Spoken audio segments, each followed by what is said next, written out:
Okay, so here we are back in Unity. As you see, I have moved Janet to a closer location. I'm already running the game, so they've been walking around a little bit. Uh, there's a couple of blue lines here which have to do with other stuff, but these are basically rays that Janet casts occasionally to figure out if she's running into stuff. I'll probably cover that in another tutorial.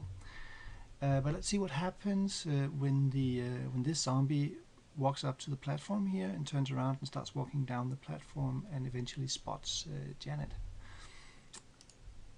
So I'm going to unpause and go back to scene view. And then here we go. Now he's seeing stuff. He's shooting lasers out of his eyes. Well, not really. But the reason I'm doing this is I am these lines actually correspond exactly to some rays that I'm casting inside the zombie's brain. So what's happening here is that I'm casting a line from his eyes to Janet's feet, and from his eyes to to the top of Janet's head, basically. Which is basically her feet plus 1.7 meters, because that's how tall she is. Now, the reason I'm casting these two lines is if there is line of sight on either of these lines, then he spots her.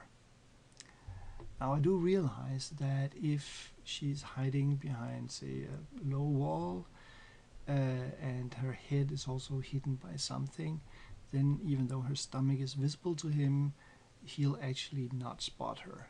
Now, I do realize that, but I'm basically living with that minor flaw. Or I might add, a third line cast in the middle here, just to throw people off their guard.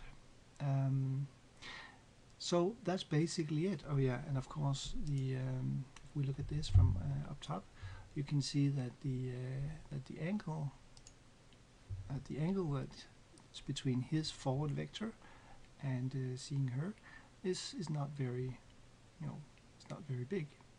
So that's why he sees her.